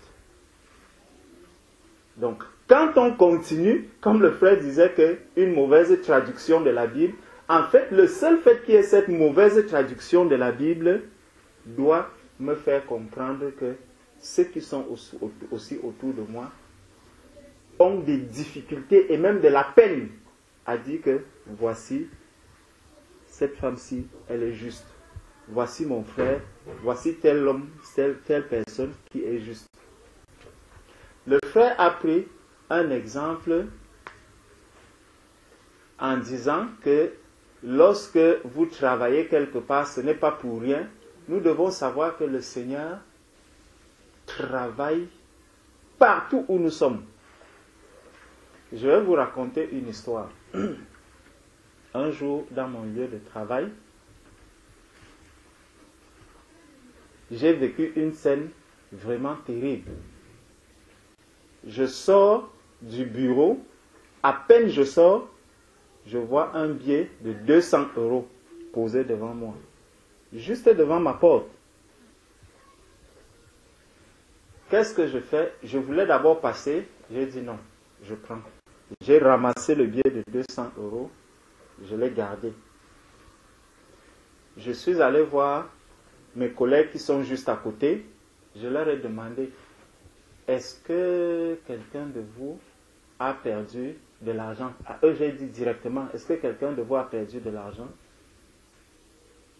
Mon chef a dit, non, moi je n'ai rien perdu. Il a demandé à l'autre, l'autre a dit non. J'ai dit, ok. Pourquoi tu demandes? Je leur ai dit, bon, nous partons sur la base que personne de vous n'a perdu de l'argent. Donc, je viens de ramasser un billet de 200 €. Mais, ne le dites à personne. J'ai pris cet argent, j'ai mis dans la poche. Un jour est passé, personne n'est venu réclamer. C'est des gens qui ont tellement d'argent. 2 jours, personne n'a réclamé. Le 3e jour, je continuais de prier par rapport à cela. Le matin, tôt dès que je suis arrivé, j'ai envoyé un mail général en disant, quelqu'un aurait-il perdu quelque chose? Si tel est le cas, que la personne passe me voir. Je vois des personnes qui appellent. Ah, si c'est un lingot d'or, viens me donner et tout, et tout, et tout. J'étais là, tranquille. Après, il y a un associé qui m'appelle et il me dit, lui, il y a une de ses collaborateurs qui a perdu 200 €. Et elle n'était pas encore là. J'ai dit, ah, c'est vrai. C'est effectivement 200. Et je lui ai demandé, c'était à quelle heure? L'heure qu'il m'a donnée, c'était exactement à cette heure-là que j'avais ramassé ces 200 €. Donc, je lui ai dit, ok, est-ce qu'elle est déjà là? Il m'a dit non. Dès qu'elle est arrivée, elle est passée me voir. J'ai pris ces 200 €, je lui ai donné. Elle a pris son argent, elle est partie. Après, quand elle me voit, parce que c'est un milieu dans lequel tu peux travailler avec quelqu'un pendant 5 ans sans qu'il ne te dise même bonjour. Il vient, il fait son travail, il s'en va. Un jour, elle me voit, elle me demande, mais pourquoi est-ce que tu m'as remis cet argent? Tu n'as pas besoin d'argent? Je lui dis, mais attendez. Vous connaissez quand même mon salaire. Ce n'est pas que je manque, je n'ai pas besoin d'argent. Mais cet argent n'était pas le mien, c'était votre argent. Donc, si Dieu veut me donner de l'argent, ce n'est pas de cette manière qu'il va me le donner. Elle est passée. Nous parlons tous de Dieu, mais elle est partie. Alors, un jour, j'étais dans une salle de réunion.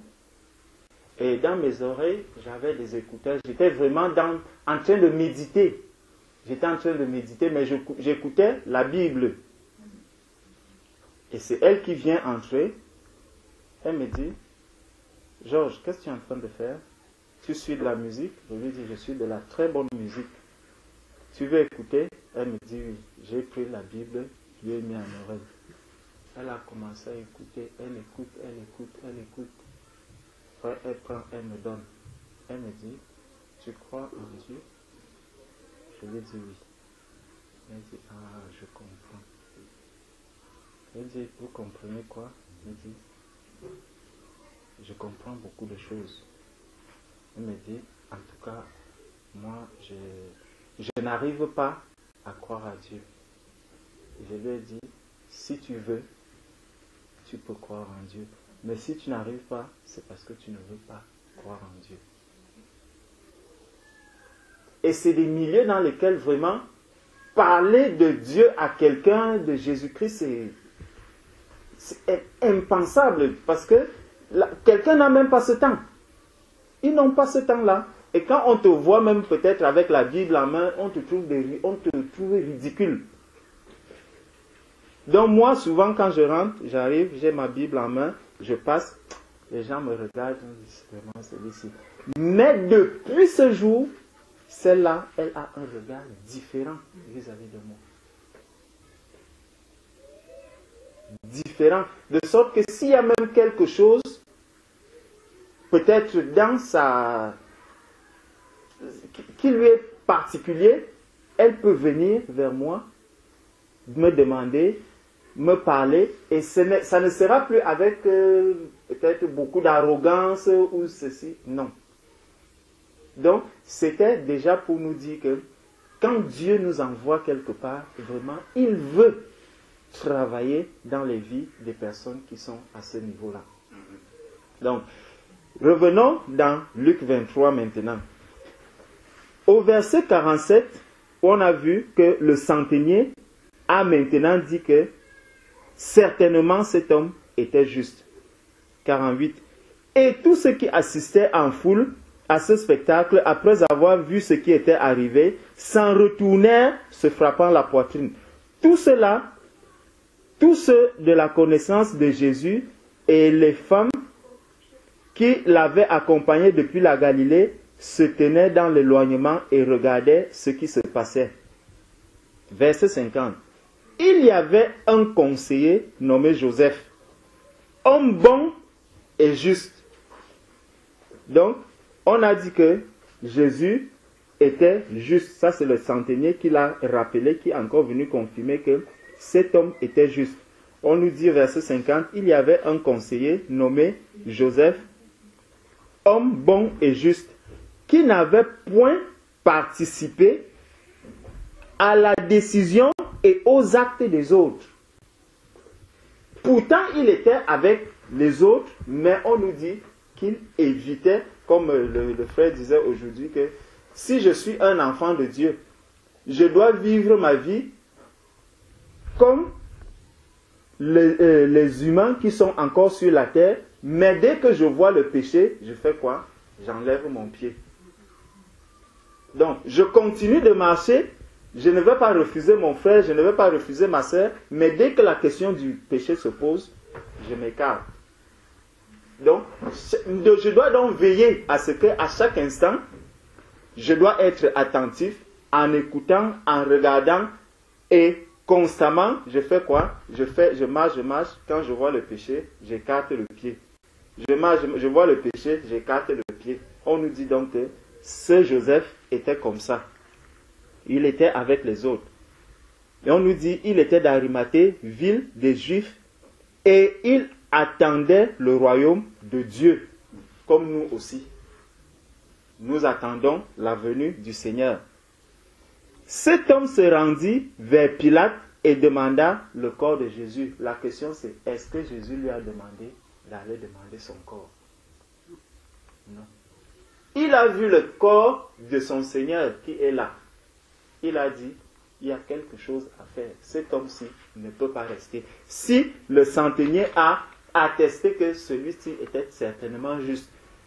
Au verset du 50, on nous dit que celui-ci aussi était juste. Donc, il y a un juste qui voit un juste.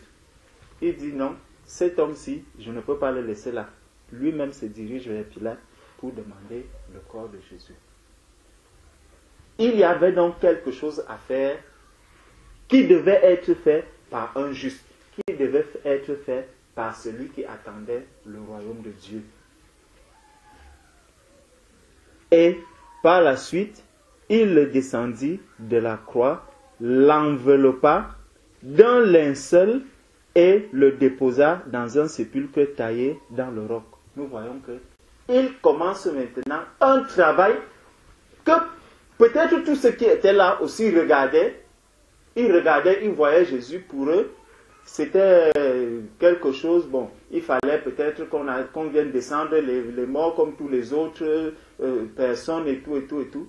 Non, dès qu'il a vu quelque chose, son regard s'est porté sur Jésus, il a compris que cet homme ne doit pas rester là, il faut que je le descende. Quand nous avons donc des yeux, nous disons, nous sommes le corps du Christ. Si je prends maintenant mon corps, mes yeux se portent sur ce mur. Mes yeux m'ont déjà dit que regarde quelque chose qui est là. Mon cerveau va me dire, on l'appelle mur.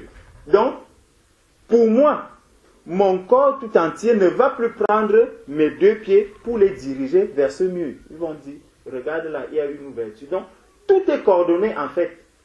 Les yeux voient, il envoie le message là-bas, le cerveau réagit, il donne un nom à ça, et ça se fait du tic au tac.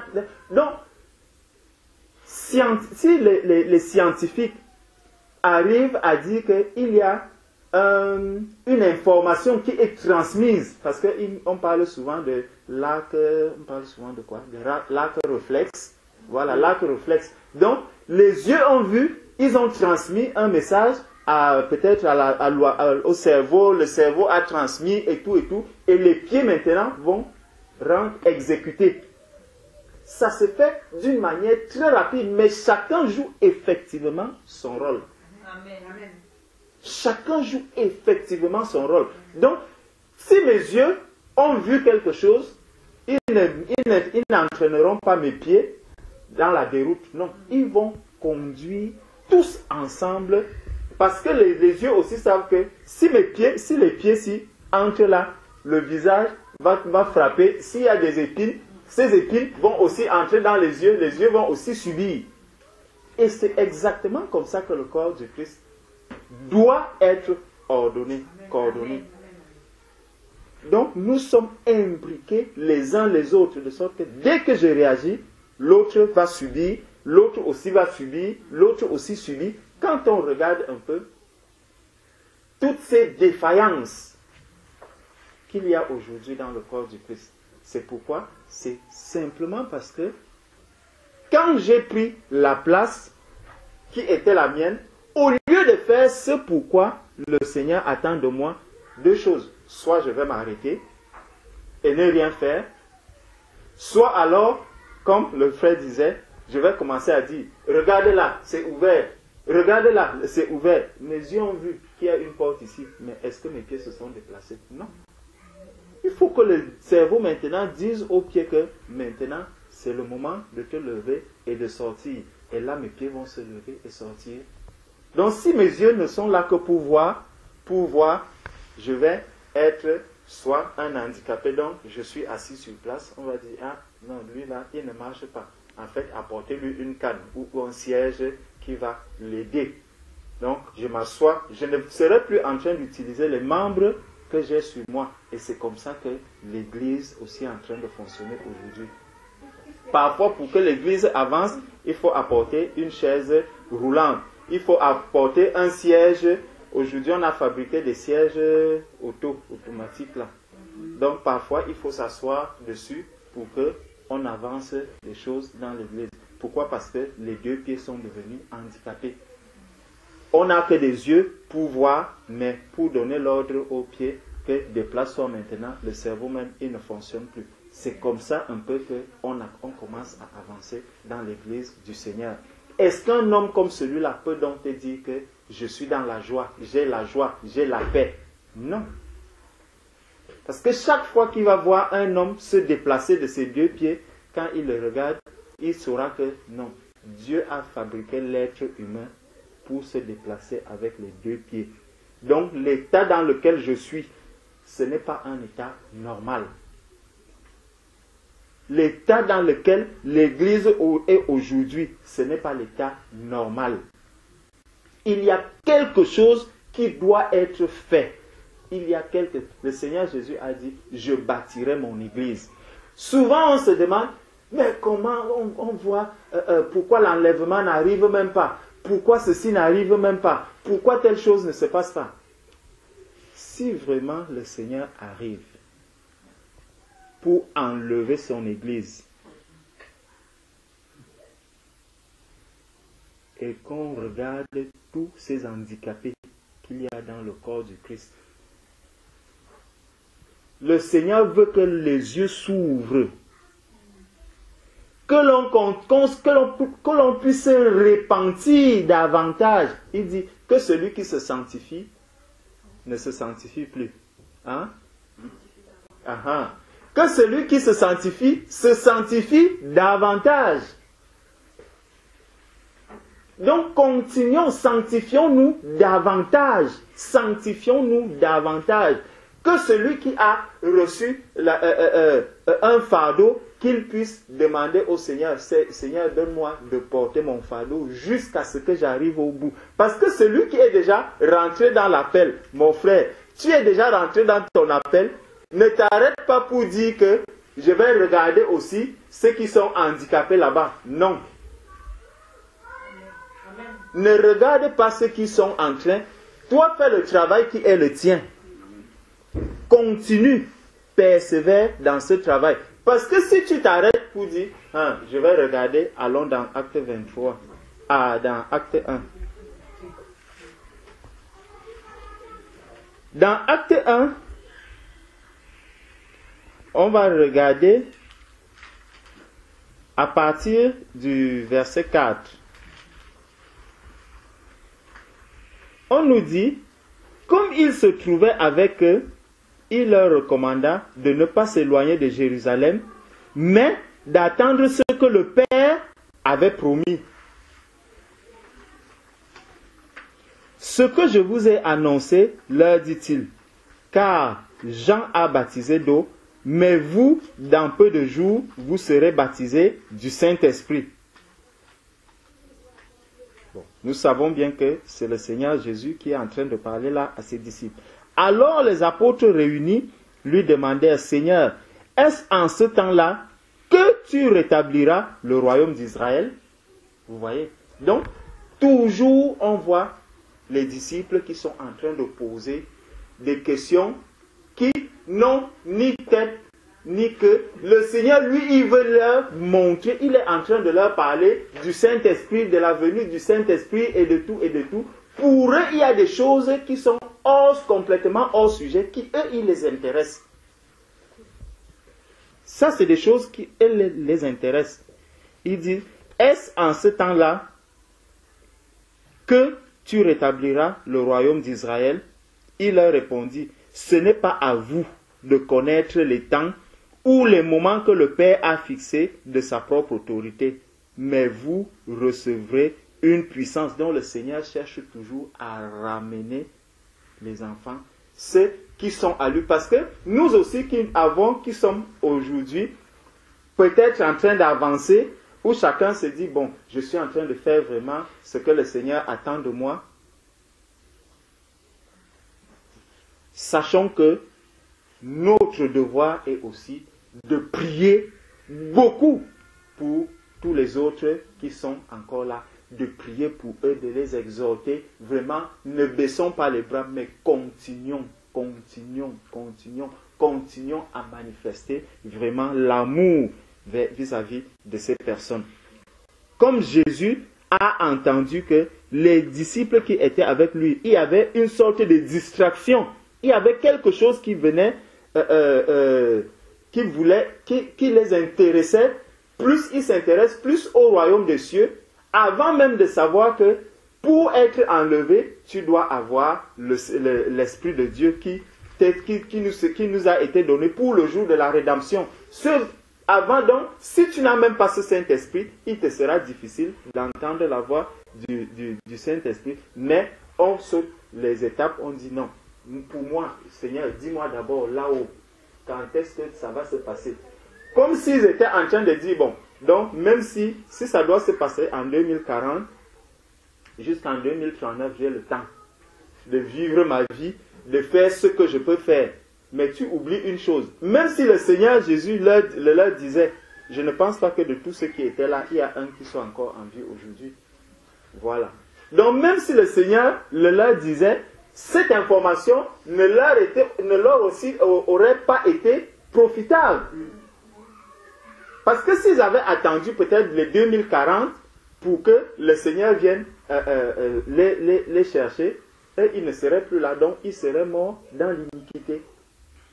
Le Seigneur leur rappelle donc que non, il y a le Saint-Esprit qui doit arriver. Mais ce n'était qu'une parenthèse. Alors, verset 5, verset 6, alors les apôtres réunis lui demandèrent, Seigneur, est-ce en ce temps-là que tu rétabliras? Verset 7, il leur répondit, ce n'est pas à vous de connaître le temps ou le moment que le Père a fixé de sa propre, mais vous recevrez une puissance, le Saint-Esprit survenant sur vous, et vous serez mes témoins à Jérusalem, dans toute la Judée, dans la Samarie et jusqu'aux extrémités de la terre. Ça, c'est une mission donc que le Seigneur est déjà en train de leur confier. Comme nous tous qui sommes dans le corps du Christ, chacun de nous a un travail à faire. Ouvre seulement la Bible. Si toi tu ne connais même pas ce que tu as à faire, ouvre la Bible, tu lis ce que les apôtres faisaient, ce que les disciples du Seigneur, ce que Marie a fait, ce que le centenier ici même a fait.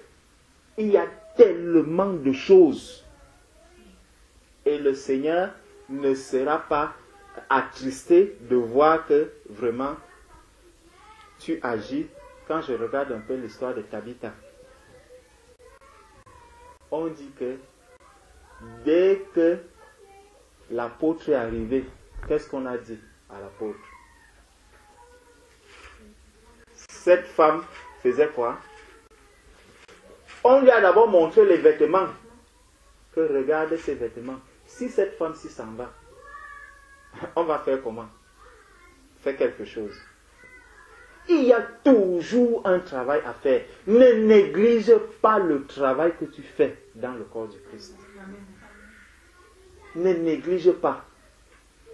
Tu vas te dire, ah, moi je m'occupais simplement des enfants. Ne néglige. Si tu veux t'occuper, occupe-toi bien de ces enfants. Amen. Tu vas voir comment le Seigneur va se glorifier. Amen. Tu vas voir, de sorte que le jour que tu ne seras pas là, on va dire, ouais, vraiment, la sœur Irène nous manque vraiment. Quand on entend les enfants parler comme ça, mais si personne ne s'occupe des enfants, ça va un peu devenir comme une habitude pour nous de savoir que le culte est perturbé à cause des enfants. Mais est-ce que c'est la volonté de Dieu? Non. Ça veut donc dire qu'il y a un manque. Il y a quelque chose. Et on va se rendre compte à un moment, on va commencer peut-être à baptiser seulement des sœurs, mais des sœurs arrivent, elles s'asseyent, on suit le culte. Les enfants continuent de parler. Le Seigneur regarde, il dit, c'est pas vrai. Donc, ces enfants, la semaine d'après, frère Alain, vraiment, j'ai reçu dans le cœur que je dois passer dans les eaux du baptême. Vous vous rassemblez même souvent où? On est à Grigny. La sœur vient, elle s'assoit encore là. Les enfants continuent de crier. Et c'est comme ça, les personnes, on arrive. Finalement, on se retrouve avec plusieurs personnes. Peut-être que le Seigneur a appelé uniquement pour ses enfants, mais qui sont tous là, ils se regardent. Finalement, vous veillez sur ceux qui doivent veiller sur les enfants commencent à veiller sur les autres maintenant. Et ceux pour qui ils doivent même travailler sont abandonnés. Vous voyez? Et c'est comme ça qu'on se retrouve dans le corps du Christ. Le Seigneur appelle, il appelle. Vraiment, mes bien-aimés, il faut que nos yeux puissent s'ouvrir sur la volonté de Dieu. Les yeux spirituels doivent s'ouvrir pour qu'on voit le travail que nous avons à faire dans le corps du Christ. C'est vraiment important. Donc, au verset 8, il leur a donc parlé encore du Saint-Esprit. Maintenant, verset 9, après avoir dit cela, il fut élevé pendant qu'il regardait, et une nuit les déroba à leurs yeux. Verset 10, et comme ils avaient les regards fixés sur le ciel pendant qu'ils s'en allaient, voici deux hommes vêtus de blanc leur apparurent. Vous voyez? Donc, ils sont placés là, on regarde, On regarde, Jésus est vraiment parti. Jésus est vraiment parti. Pourtant, le Seigneur leur avait déjà dit, je vais partir. Mais pourquoi ça vous surprend encore que je parte? Le Seigneur est parti, oui, il est parti. Ce n'est donc pas là-haut. Si tu trébuches même là, tu tombes. Qu'est-ce que tu vas dire? Parce qu'à force de regarder le haut, vraiment c'est beau, boum, boum, tu tombes. Il y a un problème, tu vas t'écorcher et tout, et tout, et tout. Tout cela à cause de quoi? Parce que tu n'as pas cru à la parole que le Seigneur t'a dit. Il t'a dit, je m'en vais. Voilà, il est parti. Mais le Seigneur fait grâce dans son amour, dans sa miséricorde. Il envoie encore 2 hommes. Va un peu réveiller l'église de Grigny. Va un peu les réveiller. Dis-leur, transmets-leur un message. Et ces 2 hommes arrivent donc, vêtus de blanc, qui viennent encore vers eux. Et leur dit, hommes galiléens, pourquoi vous arrêtez-vous à regarder au ciel? C'est Jésus qui a été enlevé au ciel du milieu de vous, reviendra de la même manière que vous l'avez vu allant au ciel. Alors, lorsqu'ils ont entendu, comme nous avons entendu ce message-là aujourd'hui, alors ils retournèrent à Jérusalem de la montagne appelée des Oliviers qui est près de Jérusalem, à la distance d'un chemin de sabbat. Quand ils furent arrivés, ils montèrent dans la chambre haute où ils se tenaient d'ordinaire. C'était Pierre, Jean, Jacques, André, Philippe, Thomas, Barthélemy, Matthieu, Jacques, fils d'Alphée, Simon le Zélote et Jude, fils de Jacques, tous d'un commun accord, persévéraient dans la prière avec les femmes et Marie, mère de Jésus, et avec les frères de Jésus. En ce jour-là, Pierre se leva au milieu des frères, le nombre des personnes réunies étant d'environ 120, et il dit, hommes frères, il fallait que ça s'accomplisse. Donc, vous voyez, quand on est venu leur faire ce rappel les a encore réveillés, comme nous avons encore entendu aujourd'hui. Est-ce que tu vas encore continuer de dormir? Est-ce que tu vas continuer à regarder encore au ciel? À voir, à entendre comment peut-être mon frère est là, lui il est déjà en train de manifester l'amour, l'autre frère lui il manifeste la charité, tel autre frère s'occupe de ceci, telle autre sœur s'occupe de ceci, mais moi je continue de croiser les bras. Est-ce qu'il y a un sujet de prière? Il y a même un sujet de prière. Bon, toi tu n'as pas de sujet de prière, mon frère apporte un sujet de prière pour qu'on prie. Est-ce que librement quelqu'un veut prier? Est-ce qu'il y a une exhortation? Et voilà une exhortation. Est-ce qu'il y a une action de grâce? Oui. Quelle donne son action? Est-ce que quelqu'un peut rendre grâce à Dieu? Quand le culte finit, Amen. On nous apporte les gâteaux. On finit de manger et on rentre. Entre nous, on est exactement comme ceux-là qui regardaient et qui attendaient. Lorsque les 2 hommes sont arrivés et qu'ils ont entendu le message qui venait du Seigneur, ils ont changé le comportement qu'ils avaient.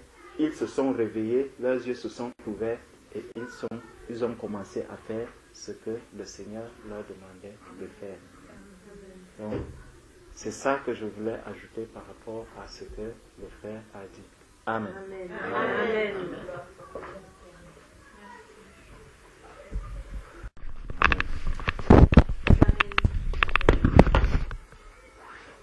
Tu es un Dieu d'amour, tu es un Dieu de miséricorde. Et ta parole n'est que vérité. Amen. Ta parole est une épée qui vient séparer l'âme et l'esprit, qui vient séparer la moelle et la jointure. Ta parole est le miroir qui se dresse devant nous et pour nous montrer notre état véritable. Seigneur, devant ta parole, nous ne pouvons réfléchir. Merci de ce que par ton amour, Seigneur, tu nous donnes cette manne spirituelle. Tu nous donnes cette nourriture véritable dont notre âme a besoin. ton église est handicapée aujourd'hui à cause de moi, à cause de mon frère. Parce que nous sommes toujours dans un sommeil profond. Et parce que nos oreilles, Seigneur, sont bouchées. Nous n'entendons pas ta voix. Ta parole est déversée à chaque moment. Mais Seigneur, nous sommes comme des canards. L'eau glisse sur le plumage. Et lorsque le canard se secoue, il n'y a plus rien. Seigneur, merci pour ta parole. Il n'y a que toi qui es capable, Seigneur, de nous révéler le travail pour lequel tu nous as appelés. Il n'y a que toi qui es capable, Seigneur, de nous montrer les tâches que nous devons accomplir pour que, Seigneur, ton Église ne soit plus handicapée, mais qu'elle se lève pour marcher. Amen. Amen. Oh, que cette parole produise des fruits dans nos cœurs. Alléluia. Que cette parole produise des fruits dans notre vie. Amen. Et que demain matin, Seigneur, qu'il y ait un changement. Alléluia. Tu nous as donné des yeux pour voir. Tu nous as donné un cerveau pour enregistrer. Et nous avons les membres qui doivent être coordonnés aux ordres donnés par le cerveau. Guide-nous, Seigneur, selon ta sainte volonté. Nous pouvons dire aujourd'hui, nous voici, Seigneur, envoie-nous. Alléluia. Béni soit ton nom. Amen. Amen. Plus grand que ce que l'on dit, Jéhovah, tu es plus grand que ce que l'on dit. Tu es plus grand que ce que l'on dit. Jéhovah, tu es plus grand que ce que l'on dit. Oh, tu es excellent. Oh, tu es merveilleux. Tu es plus grand que ce que l'on dit. Oui, tu es excellent. Oui, tu es glorieux. Tu es plus grand que ce que l'on dit. Tu es plus grand que ce que l'on croit. Jéhovah, tu es plus grand que ce que l'on croit. Tu es plus grand que ce que l'on voit. Jéhovah, tu es plus grand que ce que l'on voit. Oui, tu es magnifique. Oh, tu es glorieux. Tu es plus grand que ce que l'on dit. Oui, tu es magnifique. Oh, tu es glorieux. Tu es plus grand que ce que l'on dit. Oh Éternel, notre Dieu, je veux te dire merci, Père. Je veux te dire merci, toi, le Dieu trois fois saint, Père, qui est comme toi, qui peut faire ce que toi tu fais. Amen. Mon âme veut te bénir, mon âme veut t'élever, mon âme veut glorifier ton sang, mon Père. Gloire à toi, Éternel, notre Dieu, toi qui es assis sur ton trône de gloire. Papa, je veux te dire merci par ta grâce, Papa, parce que tout ce que tu fais pour nous est pure grâce.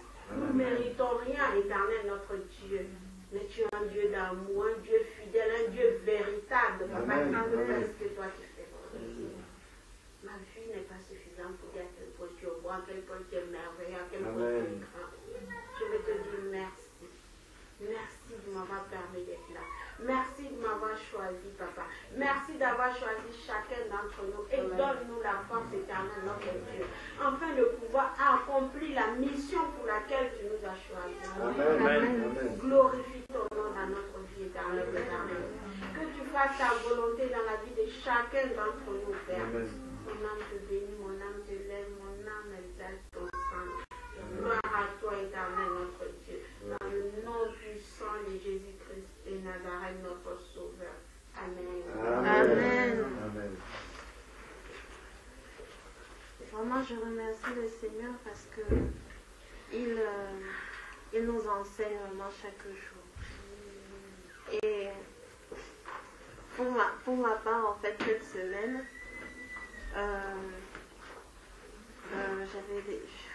sais pas comment on connaît. Donc, en fait, il y avait un sans-abri qui s'était installé en fait au bout du boulevard où j'habite. Et chaque jour, il est resté à cet endroit-là pendant au moins une semaine et demie, 2, voire 3, je sais plus. Et à chaque fois, bon, on passe devant lui. Comme il a tellement d'affaires, on ne peut pas le manquer en fait. Il avait tellement d'affaires, ça occupait toute une partie en fait de la rue. Donc, vraiment, puisqu'il y a la bouche du métro juste à côté où il se trouve, donc forcément on est obligé de passer devant lui. Donc, la première fois, je passe, une semaine passe comme ça, je passe, bon, on le remarque forcément. La deuxième fois, je passe devant lui et je suis là, je me dis, ah, Seigneur, vraiment vivement que tu me donnes un peu plus, comme ça je peux aussi donner aux sans-abri, des choses comme ça. Et cette semaine, je discutais avec mon ami par message comme ça sur WhatsApp et il faisait très froid. Et comme ça, elle disait, oui, je suis en train de penser justement à ce monsieur qui est là. Et je disais, oui, c'est vrai, il fait très froid. Et elle a été saisie d'un élan qui peut venir que du Seigneur. Elle a dit, oui, bon, je vais lui faire à manger, je vais aller lui donner. Et lorsque j'étais comme ça devant mon ordinateur, j'étais comme ça parce que j'ai WhatsApp sur mon ordinateur, entre parenthèses. Donc j'étais comme ça, je disais au Seigneur que, ah Seigneur, en fait tu viens de m'enseigner comment un tailleur, j'avais tellement honte, j'étais là, comment un tailleur peut m'enseigner comme ça, comment il peut passer par un païen pour m'enseigner en fait ce que je dois faire moi. Et j'avais tellement honte. Et j'étais comme ça, je disais, ah Seigneur, vraiment. Je secouais la tête comme ça, j'avais tellement honte. Et lorsque j'étais vraiment prise de lui demander vraiment pardon parce que j'avais honte aussi. J'avais tellement honte que je devais lui demander pardon parce que j'imagine encore la honte qu'il avait lorsque moi je pensais justement que oui, il faut que j'attende un peu pour aller donner ne serait-ce qu'un bout de pain à un sans-abri. Et bon, on a pu, après, le lendemain, on est allé voir justement ce sans-abri. Elle et moi, on avait pu lui apporter justement à manger. Donc voilà. C'est vraiment parce qu'on pense toujours qu'on a besoin d'avoir, on attend toujours d'avoir plus, on veut donner sur notre superflu en fait. On se dit, ah je n'ai que ça, j'attends d'avoir pour pouvoir aider en fait.